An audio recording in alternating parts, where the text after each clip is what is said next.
Our book that we have been working on, Unapologetic Manifestation. I always say easy for you to say. Unapologetic Manifestation. Now, this book is heavy in more ways than one. It has so much in it. It has visualizations. It has meditations. It has questions. It's full of awakening. And if you haven't purchased one, we may still have some at the bookstore, and we have some at the bookstore in the back corner. You can order it from Amazon. This is really worth putting your energy into. It's life-changing. It actually is life-changing. Had a wonderful weekend. Paul celebrated his 80th birthday, and we had lots of fun. Paul walks with two friends every day, and they walk by the dog park. Now, the dog park has at least 10 to dozen dogs that recognize Paul because his pocket is full of you-know-what, treats. He tells me they start running all the way, 100 feet away, when they see Paul coming. And he makes sure every one of them gets a treat. Well, guess who got him a card with all the dogs' names written by their owners, a cake, little bundt cake, a balloon. I mean, who could beat that, right? What a man, what a man. Our son knocked on the door at 8:30 after he'd gotten back from the walk.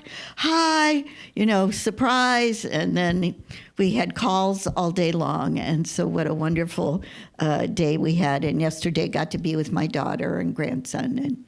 And that connection, whether it's animal, earth, people, is what we're here to talk about today. How are we here? And our theme is shifting our consciousness. Now, consciousness is a word like, well, what do you mean by consciousness? We're going to talk about that today. Shifting our consciousness.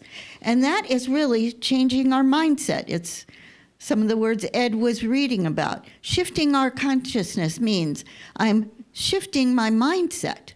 I am willing. Now, last week, I had folks write on little green sticky notes what you were holding on to. And I asked you to keep holding it. Don't put it in your pocket. Some people tried to slip it in their pocket. Truly, it is why or what am I withholding so my life can't blossom? And we all have some things, some memories, some perceptions, some beliefs that keep us blocked. I told the story weeks ago about the man who had been challenged about having committed a crime that he didn't do, and that he was committed to be guilty. He was put in a dungeon, the door was slammed shut, and he lived there for years and years and years. Finally, one day, he banged on the door. He was tired of it. He wanted to be, the guard to kill him, blah, blah. He had gotten food every day under a tray that came under the door. He banged on that door, and the door swung open. It had never been locked. Now, what happens in our lives is we lock our own door. We stop ourselves from going to the next step. I like to ask people to raise their hand. Sometimes people do, sometimes they don't.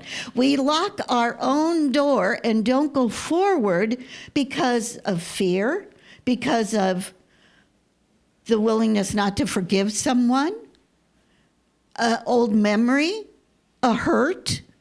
And here we are banging on the door, wondering why my dream isn't coming together. Yes? Yes. We all take ownership of that, halfway, totally. So today we're going to be talking about shifts in consciousness, the stages of consciousness, and how we change this. So I'm going to talk today about the inner skeptic. Would anyone be willing to say You have an inner skeptic. No one would admit that. I have an inner skeptic. Anyone else skeptical of other people, of new ideas, of trusting people? Some of us do. And so we're going to talk about how do we shift that? How do we change that in a spiritual way? How do we make sense out of what's happening outside without the filter? So the filter is our past experiences. The filter is what has occurred and the way we have interpreted them. There is the important word, the way we have interpreted them and the way we have held on to them. So I'm going to talk about 4 stages of consciousness. The first stage of consciousness is victimhood. Has anyone here, you don't need to, ever felt like a victim, like they got you, they disappointed you, they left you out? I'm a victim. I have a long list. And when you face your feeling victimized, you say, poor me. Poor me. I was left out. I'm not important. I don't count. The next stage of consciousness is victor. I can fix this. I can do it. I can do it. I'm in charge. Look at me. I can do it. No raise of hands. Okay. The third stage, now this is a new one for me, is vessel consciousness. I pray to an outside God to fix it.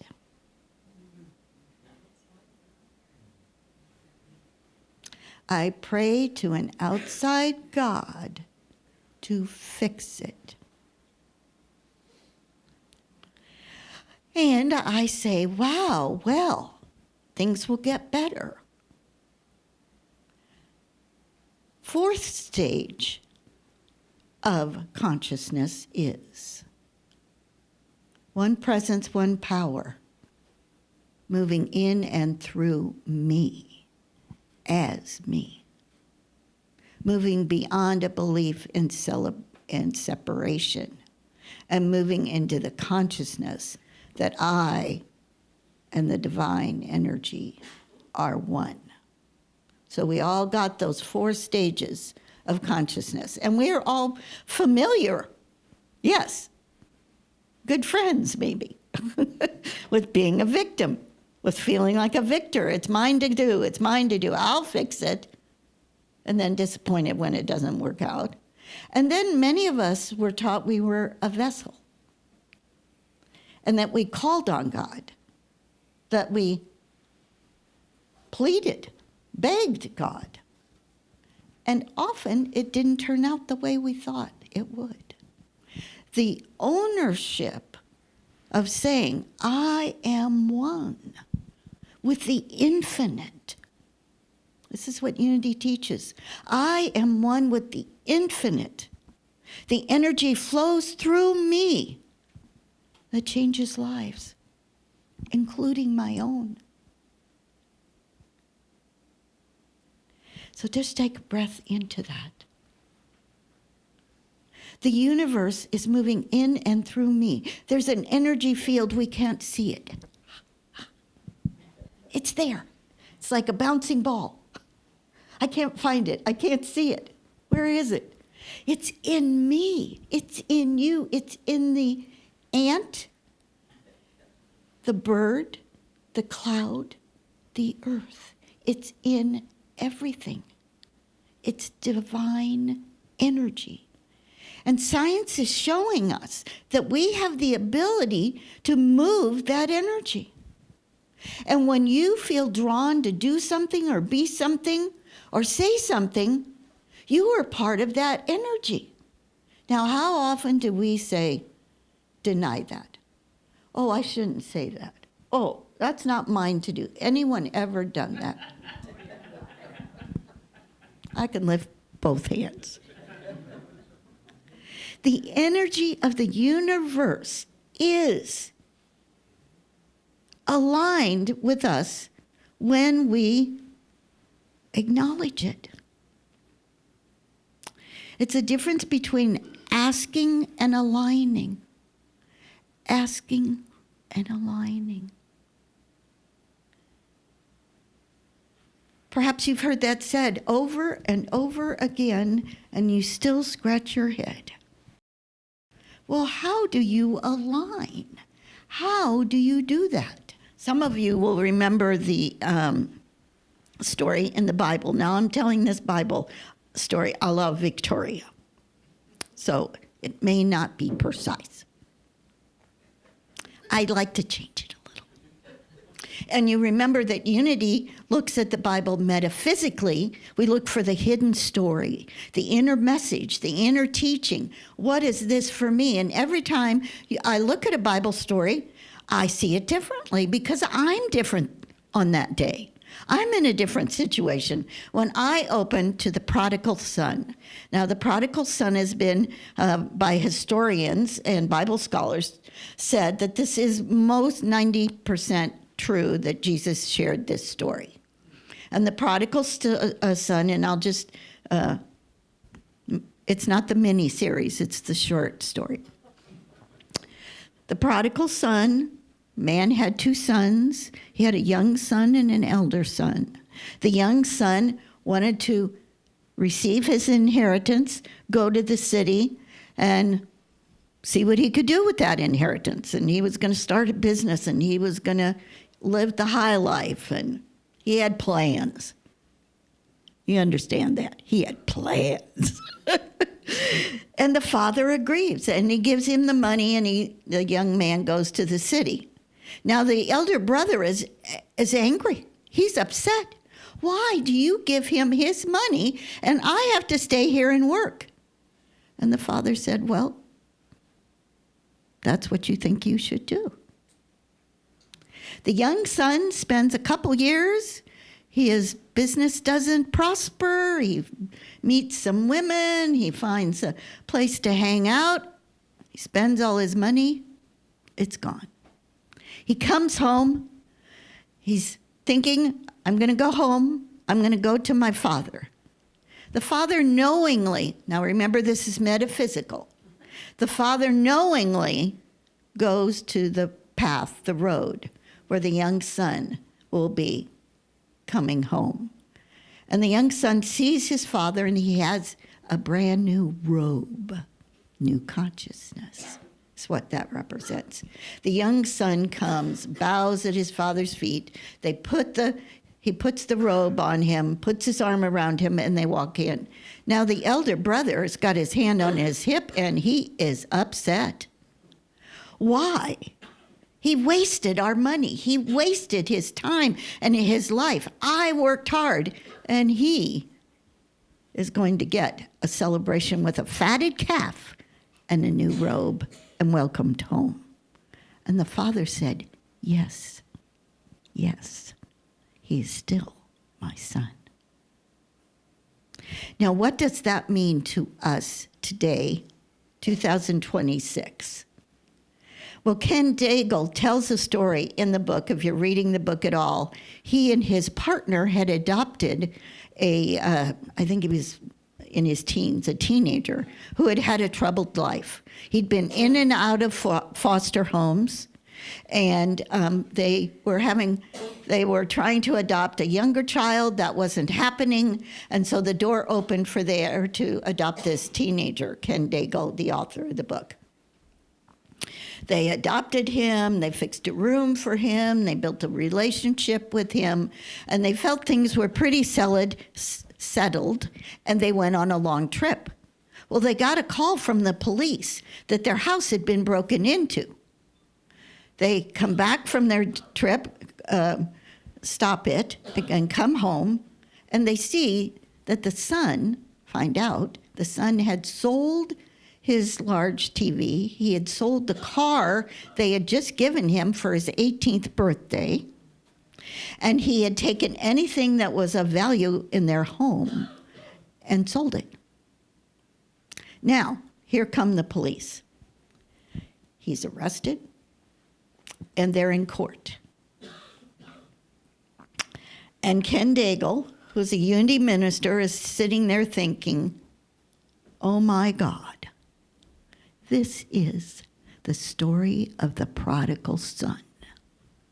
Am I the father who forgives or the elder brother who's angry?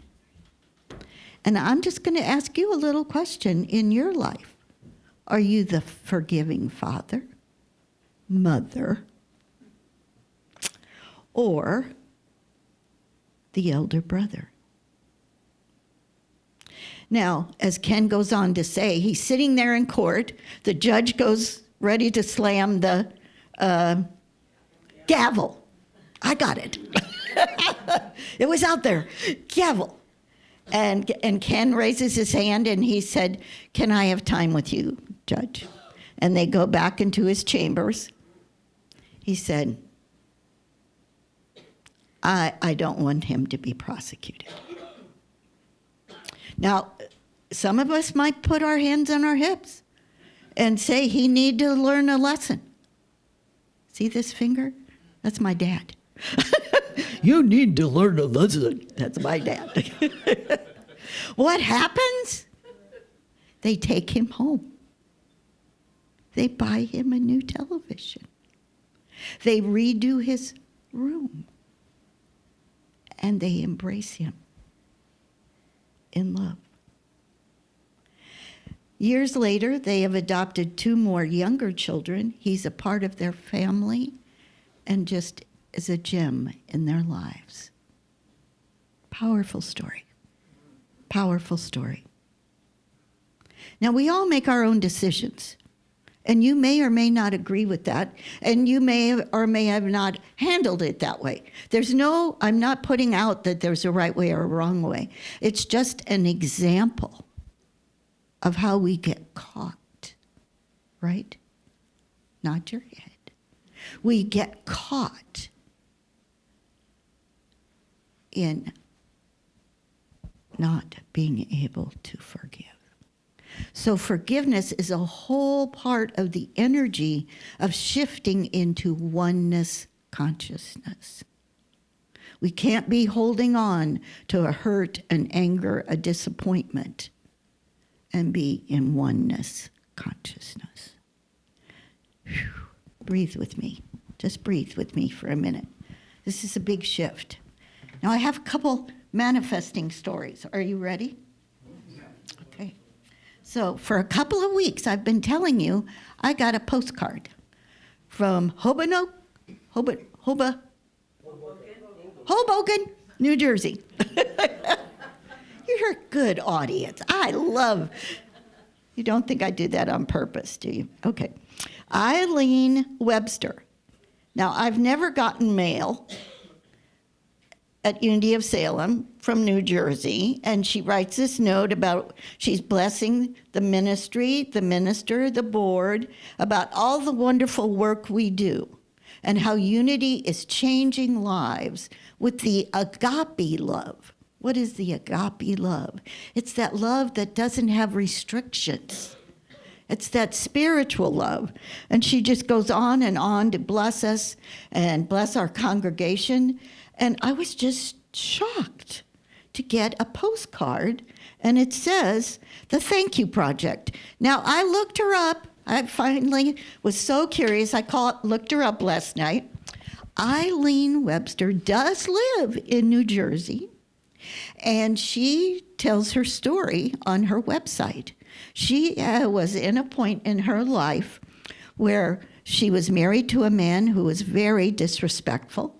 She had a child who was ill physically and mentally, and she had another child.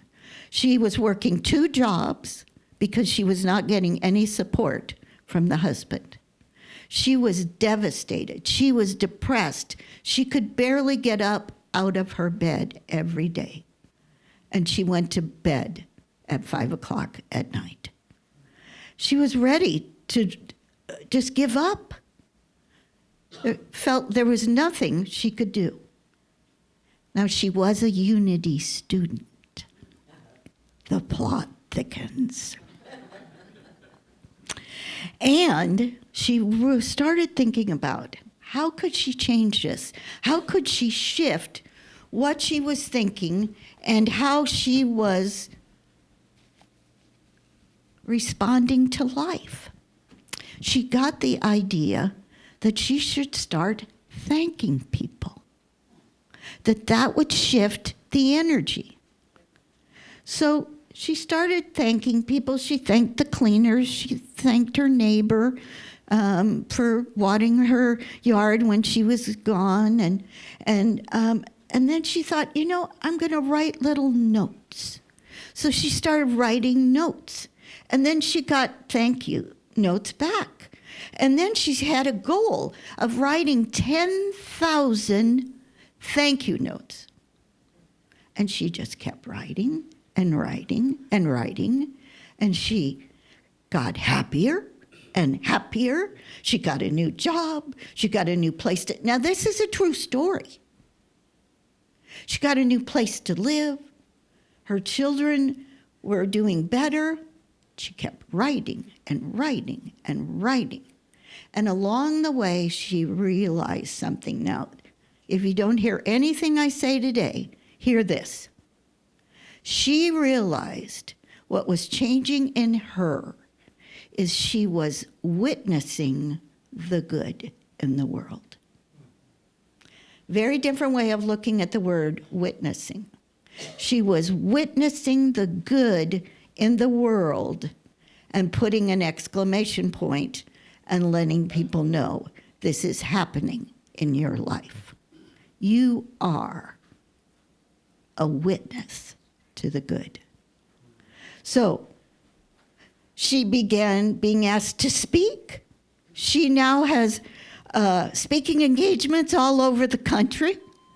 The picture on her website is her in a swimming suit bouncing up and down in the water, smiling.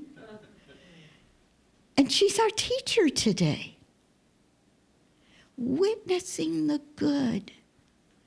That's the fourth stage of consciousness. Oneness. That's the fourth stage of consciousness. That's realizing I am in alignment. Now, sometimes we don't listen. I've had times where I don't listen to the message. Have you? Because the message is telling me to reach out of my comfort zone. And I'm not sure about that. Over and over again, when I have many stories. Well, I'll tell more next week. It's going to be the last one today. As I had started a ministry in 1990 in West Lynn, Oregon, started with 3 people, $500 of my own money, and the next week there were 4. Eventually there was a large group of people. We rented space in downtown Lake Oswego. If any of you are ever there, that's where the city hall is today. They tore down our building, and that's where the city hall is. And we had a youth program that was thriving. Many good things were going. This wonderful man and woman came one Sunday, and they introduced themselves. They go to Unity in Phoenix, Arizona. Nice, thank you. And they came back, and they came back, and they came back, and one day the husband came up to me, and now our name was Unity World Healing Center, and I was very committed to that name. That was in concrete for me. And Bill said, Victoria, I think you need to change the name. No way, Jose. Out of the question. He said, Victoria, I would have been here, but I thought it was a massage parlor or a fitness center or a health clinic. I said, no, not change. No, that is, Unity World Healing Center. That's who we are. We're interfaith. We're working with people all over the world. But thanks, Bill. So he kept coming. Then they went back to Phoenix for the winter. He came back. Victoria, I think you need to change the name. Thanks, Bill. Thanks. However, I love that name. A few months later, they're still there. It's summer. Victoria, I just look at him. I know what's coming.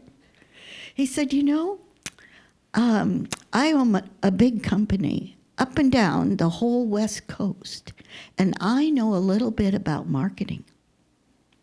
I'm just telling you, change your name. I changed the name to the Unity Center, and more people came, and more people came, and more money came, and more money came. And then we were able to buy property, and he continued to give money, substantial money, and make a difference. And he was thrilled to do it for the Unity Center. Now, was I being stubborn? Was I willing to release my attachment? No, not for a while. And now, Bill has passed on, and he's in our hearts. Lived to be in his 90s. Generous man, spiritual, grew up in unity. It wasn't about the money. I mean, he was giving money all along. It was about Victoria's willingness to listen to guidance from someone else. Have you ever had anyone say to you, I think you might look at this, or you might have this idea, like I say every Sunday, and you go, I don't think so, Victoria. No, that's not my plan. What is your good that you are willing to receive? Now, last week we did sticky notes. You have another sticky note. Please pick up it. It's hanging on your chair. It's behind your chair. It's a yellow sticky note this week. Please pick it up. Pick it up. And it is your willingness to claim your good. Oh, thank you. It's your willingness to claim your good. Got it in your hand? People have got a pen. It should be right in front of you. If you don't have a pen, raise your hand. Trish, we will bring those. Anyone needs a pen? I am claiming my good. Raise your hand if you want a pen. Got a pen? No? Okay. Raise your hand. Do you have a yellow sticky note? What are you claiming in your life? Financially, health-wise, new friends, new job. Did you want a pen? Okay. So what are we claiming in our lives? The next step, the shift in consciousness. Then I'm also going to ask you to write, what are we claiming for Unity of Salem? What are we claiming for Unity of Salem? We might for ourselves ask for a new job, a new relationships, improved health.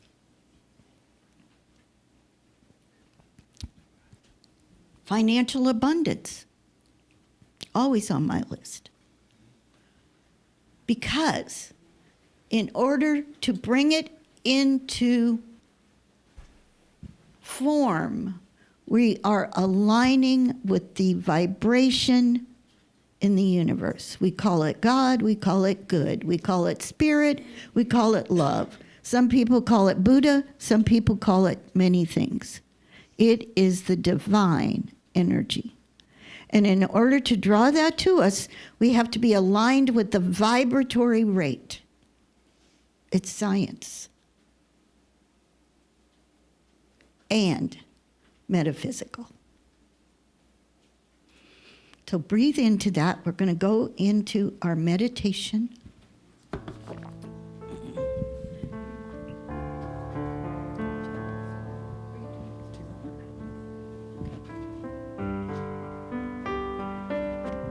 I invite you to close your eyes.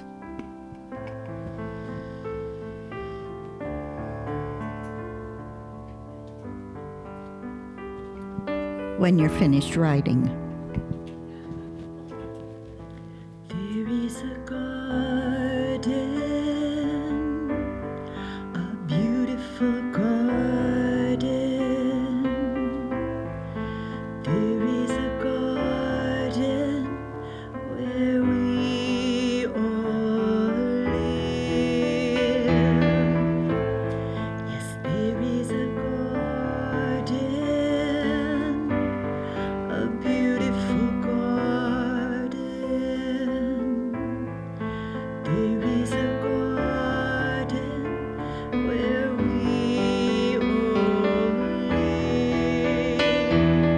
Every one of us is a flower here.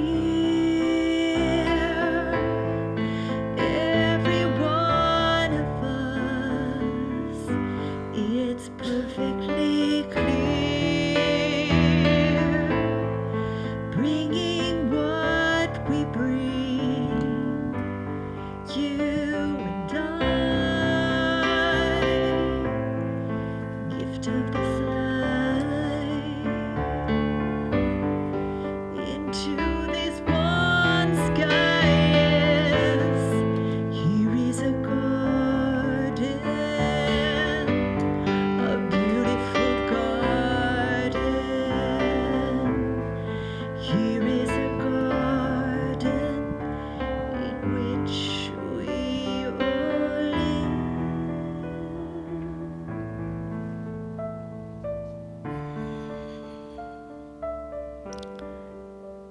Feeling the shift in consciousness, letting go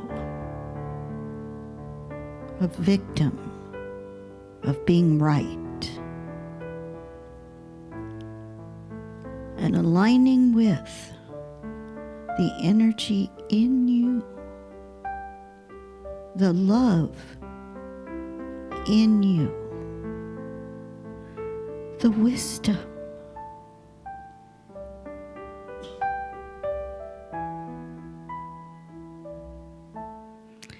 Each on our own path.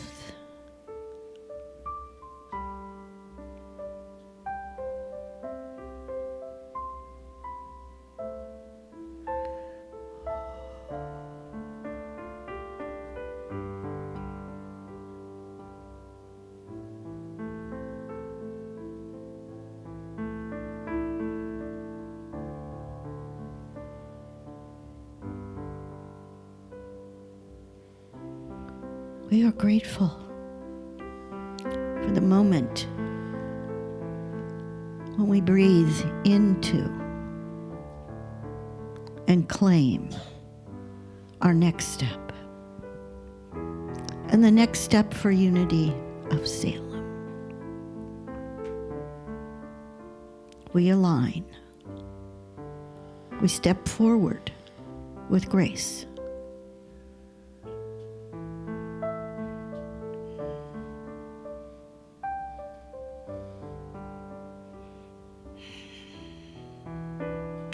We carry this into our lives. 1 minute, 1 moment, 1 hour, 1 day at a time. Claiming our next steps. And aligning with the divine wisdom.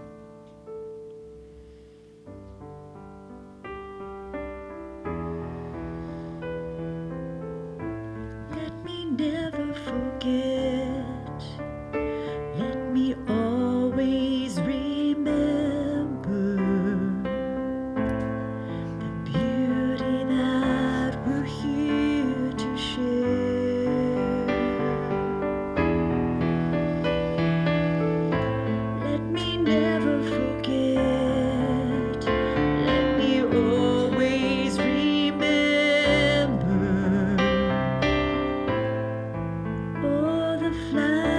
flowers that are there. All of the flowers in the garden. Here is a garden, a beautiful garden. Here is a garden in which we all live. We are grateful for this time. And so it is. Amen. Amen.